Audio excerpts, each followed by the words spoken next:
years ago, a being called Cleric arrived on the planet Krypton. Discovering that these people use cloning as a means to reproduce, he spoke out against this technology, offering religious guidance and claiming that clones could not be born with souls. The Kryptonian Science Council and mining factions looked down on these views, seeing them as a threat to their way of life and power. In response, they built a device to preserve Kryptonian culture at all costs, by eradicating all others. Thus, the Eradicator was born. Originally resembling a small rocket, it did all it could to protect Kryptonians, even from themselves. This device altered the Kryptonian birthing matrices that created all Kryptons, such that if any Kryptonian ever tried to leave Earth, they would immediately perish. When a group of Kryptonians managed to escape Krypton, the Eradicator altered their birthing matrices, from which all Kryptonians are born, so that they were now fatally allergic to lead, thus creating a new race known as the Daxamites. The rest of the Kryptonians were forced to remain on their world, right up until the planet's unexpected destruction. Cleric was able to eventually escape Krypton with the Eradicator, reprogramming the device for his own purposes. Feeling as though he failed the Kryptonian people, unable to prevent them from causing their own eventual destruction, he began to live a life in solitude. Cleric and the Eradicator lived like this for 200,000 years until they eventually encountered Superman on the planet Warworld. Learning that Superman was a Kryptonian named Kal-El, who escaped Krypton's destruction thanks to genetic modifications made by his father Jor-El, and of Superman's heroic and powerful nature, Cleric turned the Eradicator over to Superman before perishing, as this device was the only thing keeping the being alive for so long. The Eradicator was brought to Earth, where it caused a number of bizarre events, including turning Jimmy Olsen into a malleable form that caused the man extreme pain. The device attempted various schemes to transform Earth into a version of Krypton, each time stopped by Superman. In its attempt to rebuild Krypton, it even built a fortress, an early recreation of Kryptonian society that Superman would ultimately adopt as his home base, known as the Fortress of Solitude. Eventually, the machine was destroyed and dissipated into energy. Much later, Superman died in battle against Doomsday, and in response, the robots within Superman's Fortress of Solitude recreated the Eradicator from its residual energy, using Superman's body as a template. The experience briefly caused the Eradicator to believe he was Superman, and it was one of 4 candidates who emerged after the death of the real Superman. The Eradicator even went so far as to develop a copy of Superman's memories to further justify its own existence. This being proved to be a far more brutal version of the hero it claimed to replace, showing no hesitation to kill and mercilessly injure would-be criminals. Thanks to its origins, the being also had a unique ability to manipulate energy and control technology, while boasting a strong psychic ability and resistance. Though powerful, it began to reconsider its more brutal methods after a battle with the hero known as Steel.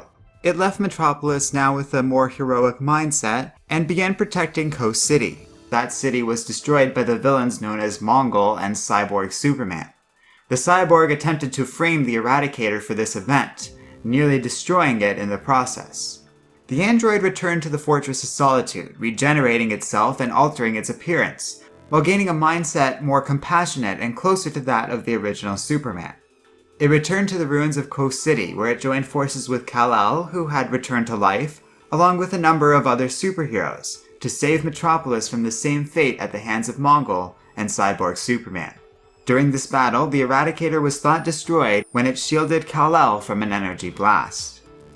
Its remains were taken to Star Labs and were merged with a man named Dr. David Connor, who was dying of a fatal disease. This union gave them both a new chance at life, and it joined a superhero team called the Outsiders, while occasionally working with Superman as well. The Eradicator would function as a hero for the remainder of its life, eventually calling itself Krypton Man, though an older, villainous version of its AI still present on the Fortress of Solitude emerged on more than one occasion. When this world's timeline was partially erased and converted into Earth Zero of the new 52 worlds that emerged after the Flashpoint event, a new version of the Eradicator was created, with a similar appearance and motivation to the original, but with a different origin. This being was created by General Zod and never called itself Superman. It appears that the two versions of the Eradicator have since merged into one, a similar villainous being currently out in space with General Zod, planning to rebuild Krypton once more. Hello and welcome to Comic Island. My name is Arden, and thanks for watching my origins and bio for the Eradicator.